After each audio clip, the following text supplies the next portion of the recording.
আমৃত্যু ভালোবাসি তোকে লিখেছেন সালমা চৌধুরী। পর্ব সংখ্যা 12। আবির মসজিদে মাগরিবের নামাজ পড়ে বাইক স্টার্ট দেয়। একেবারে এসে থামে বন্ধুদের আড্ডার মহলে। রাকিব আর রাসেল আড্ডা দিচ্ছিল। মোবারক আর লিমন এখনও আসেনি, রাস্তায় আছে মনে হয়। আবির বাইক থেকে নামতে নিলে রাকিব দাঁত কেলিয়ে হাসতে হাসতে জড়িয়ে ধরতে চায় আবিরকে। আবির বাইক থেকে নেমেই 2-3 ঘুষি বসিয়ে দেয় পেটে। ঘুষিগুলো এত জোরে না লাগলেও রাকিব কিছুটা নত হয়ে যায়। রাসেল বসা থেকে উঠে দাঁড়িয়ে আঁতকে উঠে বলে, কি হয়েছে তোদের? রাকিব কিছুটা স্বাভাবিক হয়ে বলে, উফ, এমনি কেউ মারে? আবির রাগান্বিত কণ্ঠে বলল, তোর যেমন মুখ বেশি চলে, আমার তেমন হাত বেশি চলে। রাসেল পুনরায় শক্ত কণ্ঠে বলল, আরে হয়েছেটা কি বলবি আমায়? রাকিব হাসতে হাসতে জবাব দিল, আর বলিস না, আবিরকে বিকালে ফুচকার দোকানে দেখে আমি তো পুরাই টাসকি খাইছি। যেই আবির এত বছরে ফুচকার দোকানের আশেপাশে যায়নি, সে কেন ফুচকার দোকানে আসছে আমার জানতে হবে না? আমি দৌড়ে গেছি আবিরের কাছে। আবিরের পাশে মেঘকে দেখে আমি তো আরও অবাক। খুশি মনে ওদের আপ্যায়ন করার জন্য বলে ফেলছিলাম আমার পক্ষ থেকে ফুচকা খাবো, সেই চাল এখন মেটাচ্ছে। আবির গম্ভীর কণ্ঠে বলল, ও আমার কাছে জীবনে প্রথম ফুচকা খাওয়ার আবদার করছে, তুই কেন খাওয়াবি? রাসেল সহসা বলে উঠল, ঠিকই তো, আবিরের ওকে তো আবিরই খাওয়াবে। রাকিব পুনরায় ঠাট্টার স্বরে বলল, এই জন্যই তো আমি বলছিলাম সারা জীবন তো আবিরই খাওয়াবে, এবার না হয় আমিই খাওয়াই। রাসেল ভ্রু কুঁচকে তাকিয়ে বলল, তুই কি এই কথা ওদের সামনে বলে ফেলছিলি? রাকিব আবার বলল, একটু বলছি না, মানে আমার কি দোষ? উত্তেজনায় মেঘিকে প্রথমে ভাবি বলে ফেলতে চাইছিলাম। রাসেল অবাক দৃষ্টিতে চেয়ে রইল রাকিবের দিকে। অকস্মাৎ বলে উঠল, ঠিকই আছে, আরও খা মায়ের। রাকিব আবিরের দিকে তাকিয়ে নাক টেনে কিছুটা আবেগী কণ্ঠে বলল, মাফ করে দে ভাই, মুখ ফসকে আর কিচ্ছু বলবো না। আবির তীক্ষ্ণ দৃষ্টিতে তাকিয়ে রাগান্বিত কণ্ঠে বলল, মুখ ফসকে বলেছিলি ভালো কথা, তুই আমাদের রোম্যান্টিক মুহূর্তে ব্যাগড়া দিয়েছিস কেন? আমি কি তোর প্রেমে কখনো ব্যাগড়া দিয়েছি? রাকিব ভেঙচি কেটে বলল, আমারটা তো মেঘের মতো এত লক্ষ্মী না, আজ পর্যন্ত একটা একটা ফুচকাও নিজের প্লেট থেকে দেয়নি, আমাকে বরং আমার প্লেট থেকে আরও দিতে হয়। আবির তীক্ষ্ণ দৃষ্টিতে তাকায়, কিছু বলার আগে রাকিব পুনরায় বলা শুরু করলো, মেঘ তোর জন্য সারাদিন না খেয়ে বসে থাকতে পারে, আর আমারটা এক গামলা খেয়ে তারপর আমার সাথে ঝগড়া লাগে। যদি ঘুরতেও নিয়ে যায়, বাসা থেকে বের হয়ে সে আগে ফুচকা চটপটি হালিম খেয়ে নেয় একা একা, তারপর আমার সাথে দেখা করতে আসে। আমি যেখানে নিজের শান্তিতে প্রেম করতে পারি না, সেখানে তোকে কেমনে করতে দিই? আবির কপাল গুটিয়ে ক্ষুদ্র চোখে তাকিয়ে আছে। রাসেল সহসা বলে, রাকিব, কি করছিস তুই? রাকিব আবারও হাসি শুরু করলো। এবার হাসির মাত্রা দ্বিগুণ বেড়ে গেছে। হাসতে হাসতে বলল, রাসেল রে, তোকে তো একটা জিনিস দেখানোই হয়নি। হাই বস, একটা OMG জিনিস দেখাই তোকে। আবিরের দিকে তাকিয়ে পুনরায় দাঁত কেলিয়ে বলল, আয়, নিজের কুকীর্তি দেখে যা। তিন বন্ধু চেয়ার টেনে বসছে। এর মধ্যে মোবারক আর লিমনও এসেছে। পাঁচজনেই চেয়ার কাছাকাছি এনে বসেছে। আবির ভেবেছিল ছবি দেখাবে, তাই এতটা মনোযোগ দেয়নি। কিন্তু রাকিব একটা ভিডিও অন করলো, পিছন থেকে ভিডিও করেছে। মেঘের হিজাবের কারণে মুখটা তেমন ভাসেনি, কিন্তু আবিরের মুখের একপাশে স্পষ্ট বোঝা যাচ্ছে মেঘ আবিরকে মুখে তুলে ফুচকা খাইয়ে দিচ্ছে। এতটুকু দেখেই মোবারক আর রাসেল চিৎকার দিয়ে ওঠে, আবির, তুই ফুচকা খাইছিস? লিমন আতঙ্কিত কণ্ঠে বলল, আবির, তুই এক মেয়ের পাশে বসে ফুচকা খাচ্ছিস, তাও মেয়ে খাইয়ে দিচ্ছে। রাসেল এবার হাস্যোজ্জ্বল মুখে বলল, এটা এক মেয়ে না রে, আবিরের জীবনের একমাত্র মেয়ে। মোবারক আবিরের দিকে চেয়ে সহসা বলে ওঠে, মেঘ নাকি নাম শুনেছিলাম, উনি কি সে? আবির শুধু ওপর নিচ মাথা নাড়ায়। লিমন অভিযোগের কণ্ঠে বলল, এটা আমি মানতে পারলাম না। সেদিনও তো তোকে কত জোর করলাম ফুচকা খেতে, চেপে ধরো তোকে খাওয়ানোর গেল না। আর আজ? রাকিব দাঁত কেলিয়ে হেসে বলল, মেঘ কিছু বলে আমির আবার না করতে পারে না। দীপবন্ধু অবাক চোখে তাকিয়ে রইল আবিরের দিকে। রাসেল সহসা বলে উঠল, তুই তো টক খাস না জীবনেও, ফুচকা কেমনে খেলি? আবির মুচকি হেসে জবাব দিল, শুধু টক কেন, ও আমায় বিষ দিলে আমি সেটাও চুপচাপ খেয়ে নিব। চার বন্ধু এবার বিস্ময়কর দৃষ্টিতে আবিরের দিকে তাকালো। কয়েক মুহূর্ত সবাই চাওয়া চাই করলো। মোবারক হাসি মুখে বলল, বিয়ে কবে খাচ্ছি বন্ধু? আবির ঠাট্টার স্বরে বলল, হারে বিয়ে। লিমন কিছুটা চিন্তিত হয়ে বলল, কেন, কিছু হয়েছে? আবির কিছু বলার আগেই রাকিব হাসতে হাসতে বলে উঠল, সেদিন যদি মেঘ রাজি হইতো তাহলে আবির আজ বিবাহিত থাকতো। তন্মধ্যে রাসেল বলে উঠল, তুই মেঘকে কবে প্রপোজ করলি, আর কবেই বা রিজেক্ট করলো শুনলাম না তো। আবির চোখ মুখ গোটালো, তীক্ষ্ণ দৃষ্টিতে চাইল রাসেলের দিকে। রাকিব পুনরায় বলল, আরে ধুর, প্রপোজ না। আবির মেঘকে বলেছিল তুই পড়াশোনা না করলে বাদ দে, করতে হবে না তোর পড়াশোনা। কিন্তু মেঘ বেচারি বুঝলই না, বলে বসলেও পড়াশোনা করব। লিমন কিছুটা ভেবে বলল, পড়াশোনা না করলে কি করতি? আবির দাঁত খিচে বলল, পড়াশোনা করবে না বলে 1 ঘন্টার মধ্যে কাজে এনে বিয়ে করে ফেলতাম। রাসেল সশব্দে হেসে উঠল আর বলল, মেঘ যদি রাজি না হতো? আবির রাগান্বিত কণ্ঠে জবাব দিল, জোর করে বিয়ে করলে রাজি কি আবার? লেমন মোবারক আর রাসেল এত বেশি জানে না। রাকিব আবিরের সব কিছু জানে। রাকিবের সাথে রাসেল চলাফেরা করায় রাসেল টুকটাক জানে।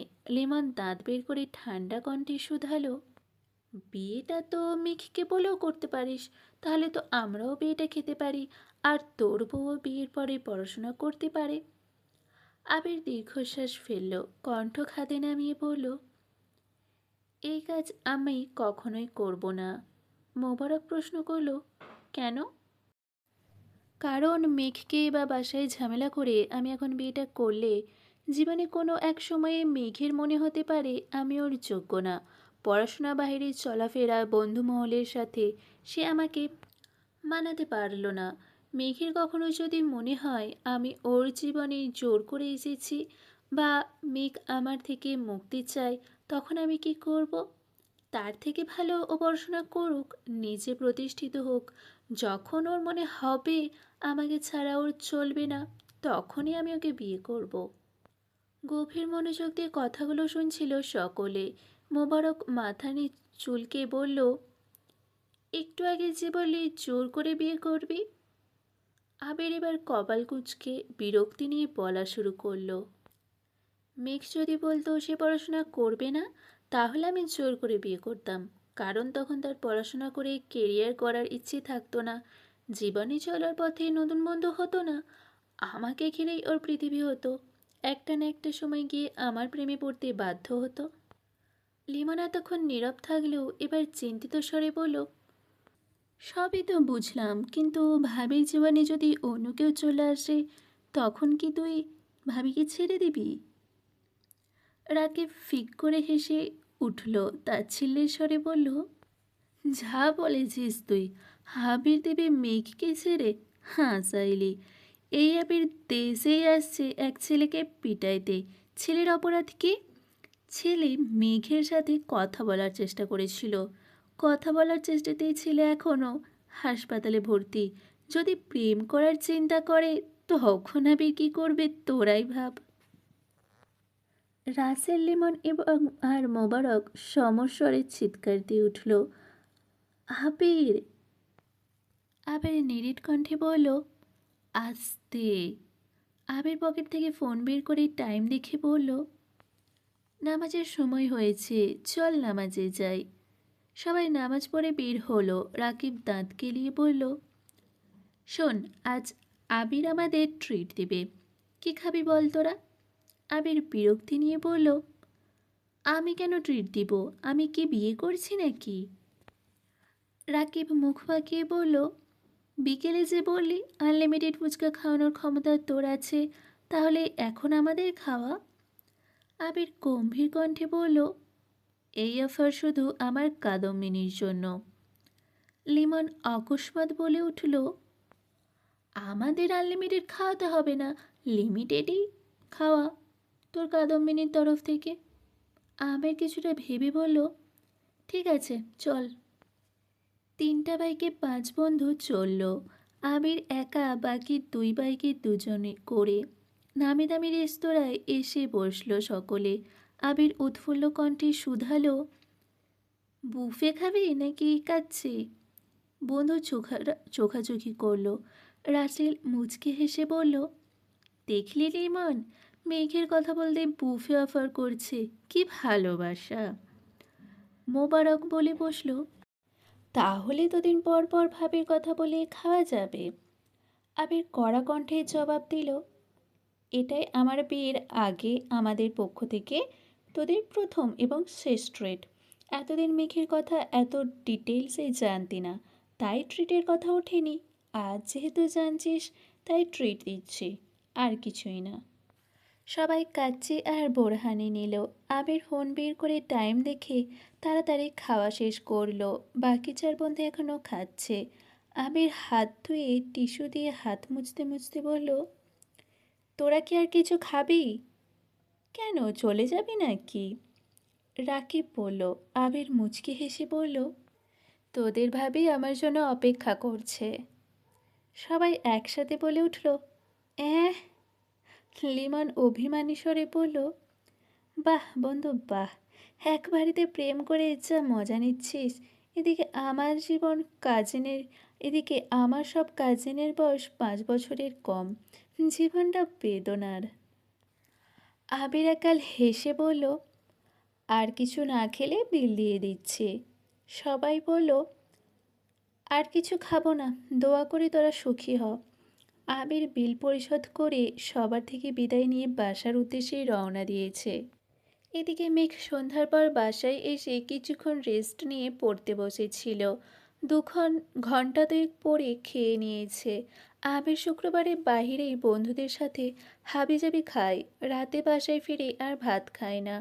এজন্য মেঘ শুক্রবারে আবির ভাইয়ের কথা ভাবে না, সবার সাথে খাবার খেয়ে নেয়। ঘন্টা 2 পড়াশোনা করে আবির ভাইয়ের জন্য অপেক্ষা করছে মেঘ। আজ আবির ভাইয়ের প্রতি ভালোবাসা উতলে পড়ছে মেঘের। ভাবছে আবির ভাই ফিরলে 1 কাপ কফি করে দেবে আবির ভাইকে। বেলকনিতে দাঁড়িয়ে আছে। হঠাৎ আবির ভাইকে বাইক নিয়ে গেট দিয়ে ঢুকতে দেখে এক দৌড়ে নিচে চলে যায়। ড্রয়িং রুমে কেউ নেই। খাওয়া দাওয়া শেষ অনেকক্ষণ আগেই। সব কিছু গুছিয়ে সবাই সবার রুমে চলে গেছেন। মেঘ পা টিপে রান্নাঘরে যায়। আবির চাবি দিয়ে লক খুলে বাসার ভিতরে ঢুকে বড় বড় কদম ফেলে হাঁটে সিঁড়ির দিকে। মেঘ ছোট্ট একটা পাতিল টান দেয় পানি বসানোর জন্য। এই পাতিলের নিচে যে আর একটা পাতিল ছিল, সেটা তার চোখে পড়েনি। পাতিল ফ্লোরে পড়তেই জোরে শব্দ হয়। শব্দ শুনে আবির পাশ ফিরল, তাকালো রান্নাঘরের দিকে। মেঘ চোখ বন্ধ করে এক হাতে পাতিল সহ আরেকটা খালি হাতের আঙুল দিয়ে দোকান চেপে ধরে বসে আছে। মেঘকে রান্নাঘরে দেখে আবিরের পায়ের রক্ত মাথায় উঠে গেছে। দ্রুত পায়ে হেঁটে গেল রান্নাঘরের দিকে। আবির তাদের দাঁত চেপে গম্ভীর কণ্ঠে শুধালো, এখানে কি করছিস? আবির ভাইয়ের কণ্ঠ শুনে কেঁপে ওঠে মেঘ। ভরকে যায় কিছুটা। মনে মনে ভাবছে, যদি বলি আবির ভাইয়ের জন্য কফি করতে আসছি, তাহলে আমি শেষ। নরম স্বরে আস্তে করে মেঘ বলল, কফি খেতে ইচ্ছে হচ্ছিল। মেঘ তটস্থ নজরে চাইল, দৃষ্টি তার নিরেট। কয়েক মুহূর্ত পর পাতিল রেখে ডাইনিং টেবিলের চেয়ার টেনে বসল। এক দৃষ্টিতে তাকিয়ে আছে রান্নাঘরে। আবির বেসিন থেকে হাত ধুয়ে কিছুক্ষণের মধ্যে 2 কাপ কফি নিয়ে ডাইনিংয়ে আসলো। 1 কাপ মেঘের দিকে এগিয়ে দিল, বসল মেঘের বিপরীতে। মেঘ আস্তে আস্তে ফু দিয়ে এক চুমুক খেলো। সঙ্গে সঙ্গে বিস্ময়কর চোখে তাকালো আবির ভাইয়ের দিকে। তারপর আর এক চুমুক দেয় কফিতে। আবির কফিতে এক চুমুক দিয়ে মেঘের দিকে তাকিয়ে বলল, চিনি ঠিক আছে? মেঘ সহসা ওপর নিচ মাথা নাড়ল। আবির ভ্রু কুঁচকে শুধালো, তাহলে এভাবে তাকিয়ে আছিস কেন? মেঘ বিস্ময়কর কণ্ঠে বলল, আপনি এত ভালো কফি বানাতে পারেন, কিভাবে শিখেছেন?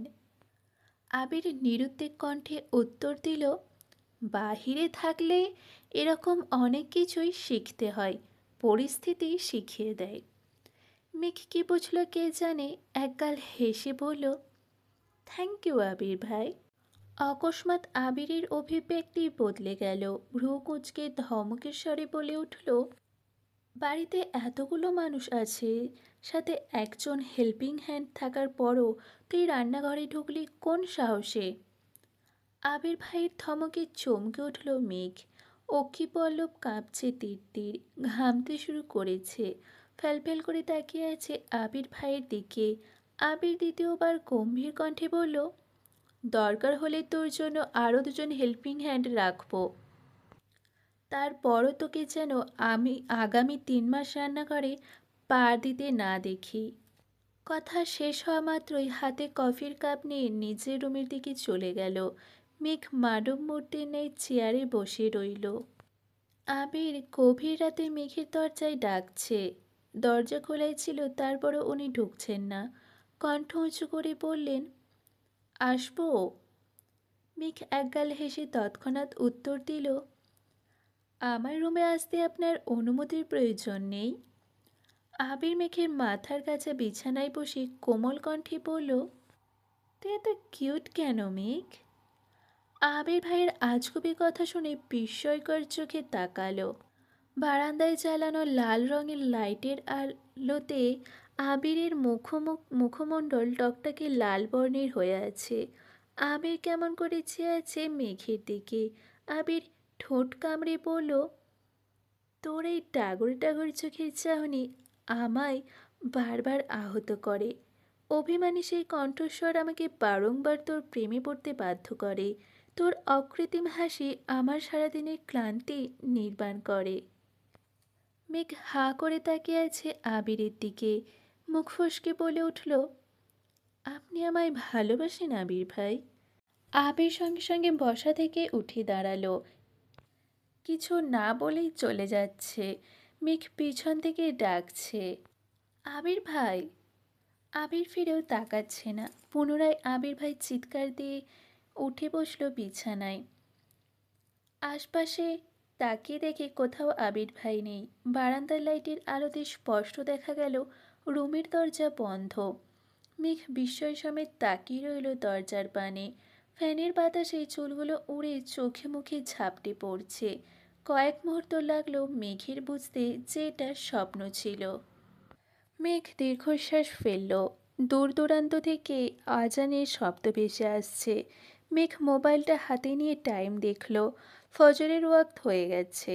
মেঘ ফোন থেকে আবির ভাইয়ের নামে সেভ করা ফাইলটা বের করে আবির ভাইয়ের ছবিগুলো দেখতে লাগলো। কিন্তু মেঘের মস্তিষ্ক জুড়ে মাত্র দেখা স্বপ্নটা ঘুরছে। মেঘ বিড়বিড় করে বলল, স্বপ্নেও ভালোবাসি বললেন না, হিটলার তো হিটলারই। নামাজ পড়তে বসেছে মেঘ। ভোরবেলা থেকেই গুঁড়ি গুঁড়ি বৃষ্টি হচ্ছে। ঠান্ডা ঠান্ডা আবহাওয়া। পড়ার থেকেও মাথায় দুষ্টুমি ঘুরছে বেশি। তারপরও জোর করে 1-2 ঘন্টা পড়ে খাবার টেবিলে আসলো প্রতিদিনের মতো। আবির একেবারে পরিপাটি হয়ে নামছে সিঁড়ি দিয়ে। তা দেখতে মেঘ ঘাড় ঘুরিয়ে তাকিয়ে মুচকি হাসল। মনে পড়ে গেল ভোররাতের স্বপ্নের কথা। ফিটফাট আবির ভাইকে দেখে নিল আপাদমস্তক। একটা কালো শার্ট হাতে তার কনুই পর্যন্ত উঠানো, হাতে একটা ব্লেজার, প্যান্টটাও একই রঙের, চোখে কালো সানগ্লাস। ঘড়ি পড়তে পড়তে নিচে নামছেন, দ্রুত পায়ে এগিয়ে আসছেন ডাইনিংয়ের দিকে।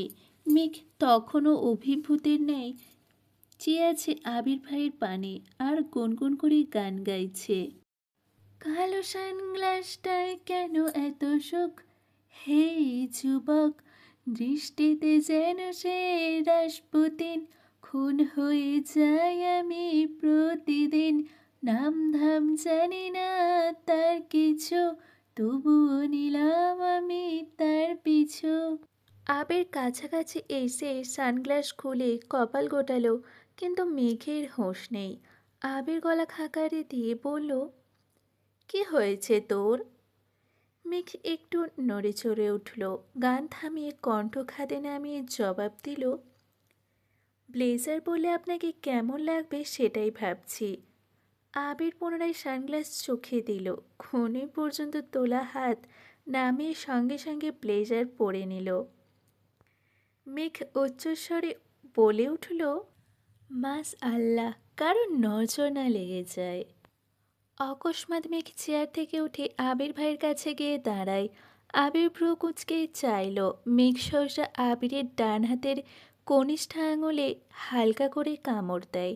আবির নির্বাক চোখে তাকিয়ে অষ্টাদশীর কাণ্ড দেখছে। 1 সেকেন্ডের মধ্যে মেঘ দূরে সরে গিয়ে চেয়ারে বসে পড়ে। নিজের কর্মকাণ্ডের প্রতি এখন নিজেরই রাগ হচ্ছে। আবির ভাই কিভাবে রিয়্যাক্ট করবে আল্লাহ জানেন। মনে মনে ভীত হচ্ছে অষ্টাদশী। আবির স্বাভাবিকভাবে হেঁটে মেঘের বিপরীতে বসতে বসতে গম্ভীর কণ্ঠে প্রশ্ন করল, সুন্দর লাগলেই বুঝি ছেলেদের আঙুলে কামড় দিস তুই?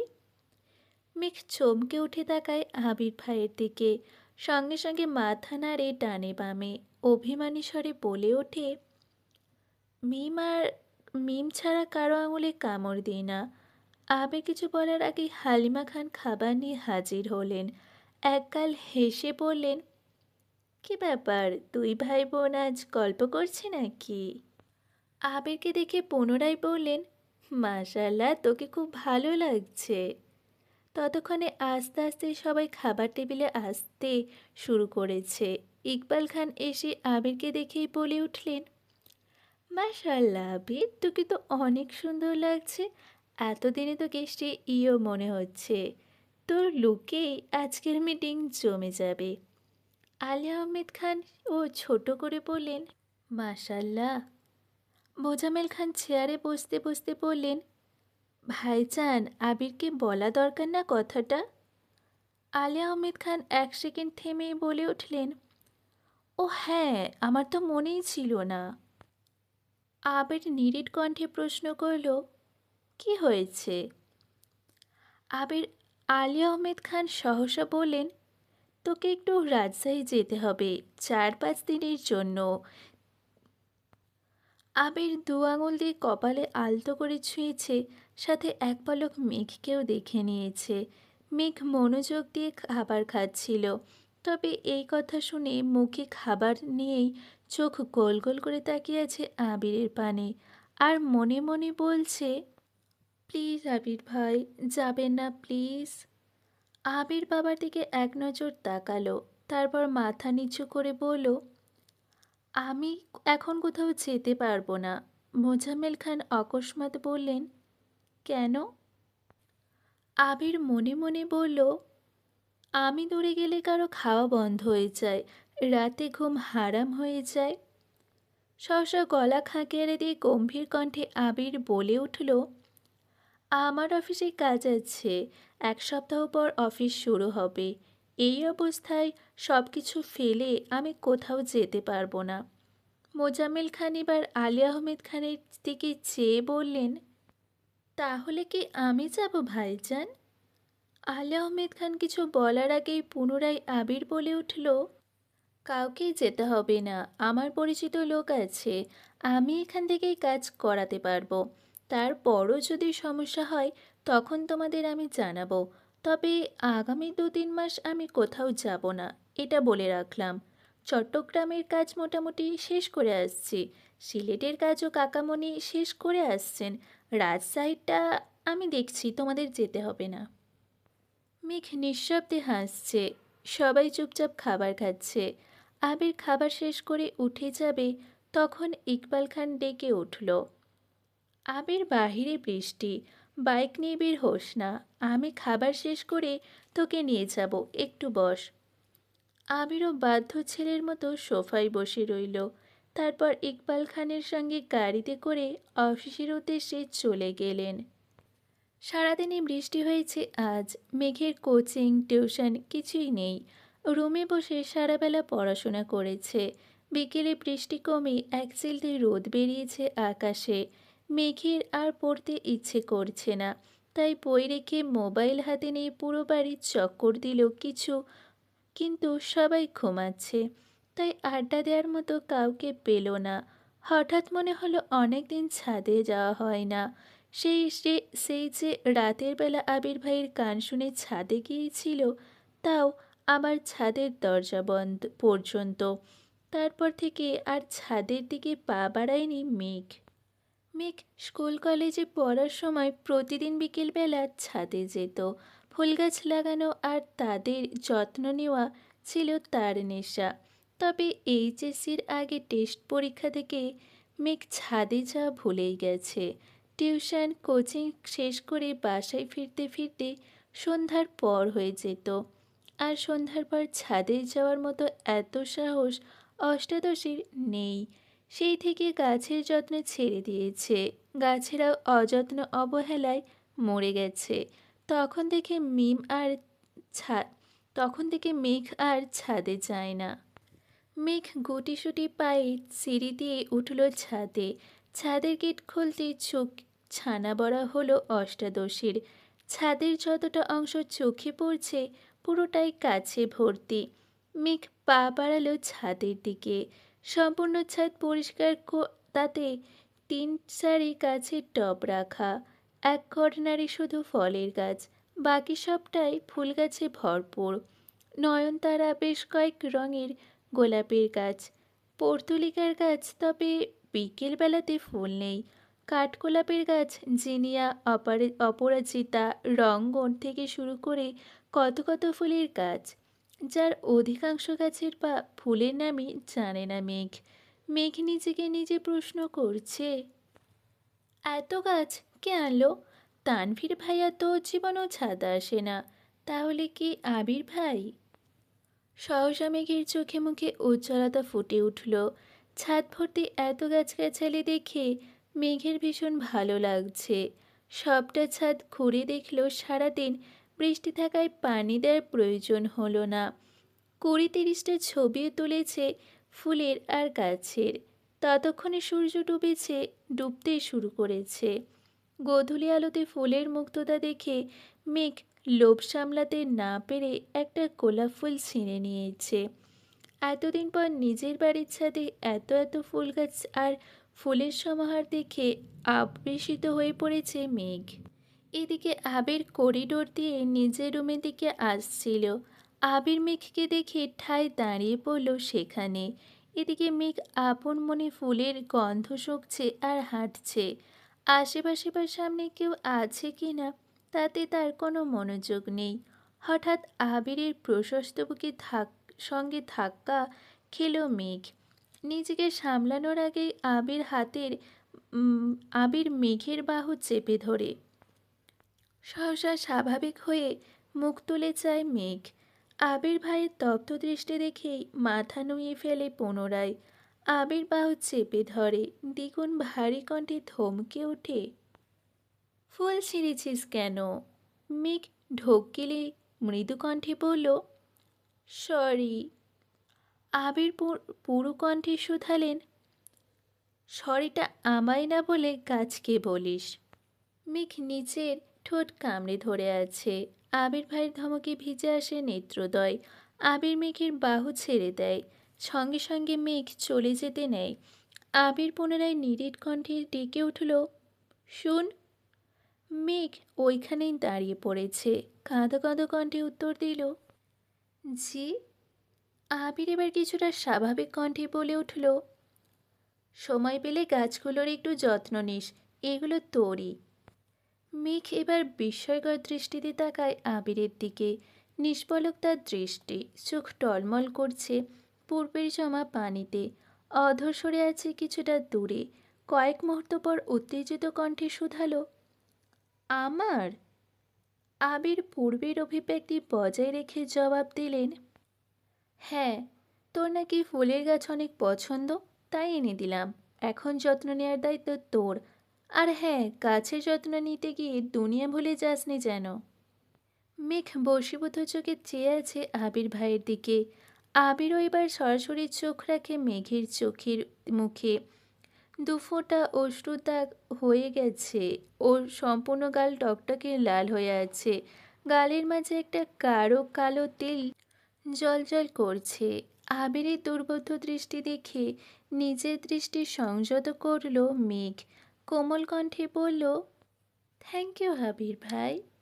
আবির কিছু বলার আগে পুনরায় মেঘ প্রশ্ন করল, আজ এত তাড়াতাড়ি চলে আসলেন যে?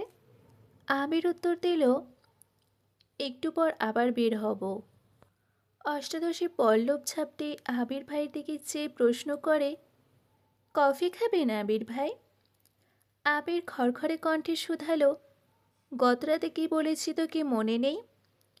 মেঘ মাথা নিচু করে কণ্ঠ খাদে নামিয়ে বলল, অন্য কাউকে বলি করে দিতে। আবির কণ্ঠ দ্বিগুণ ভারী করে জবাব দিল, লাগবে না, তুই রুমে যা। মেঘ আর কথা বাড়ালো না, চুপচাপ রুমে চলে গেল।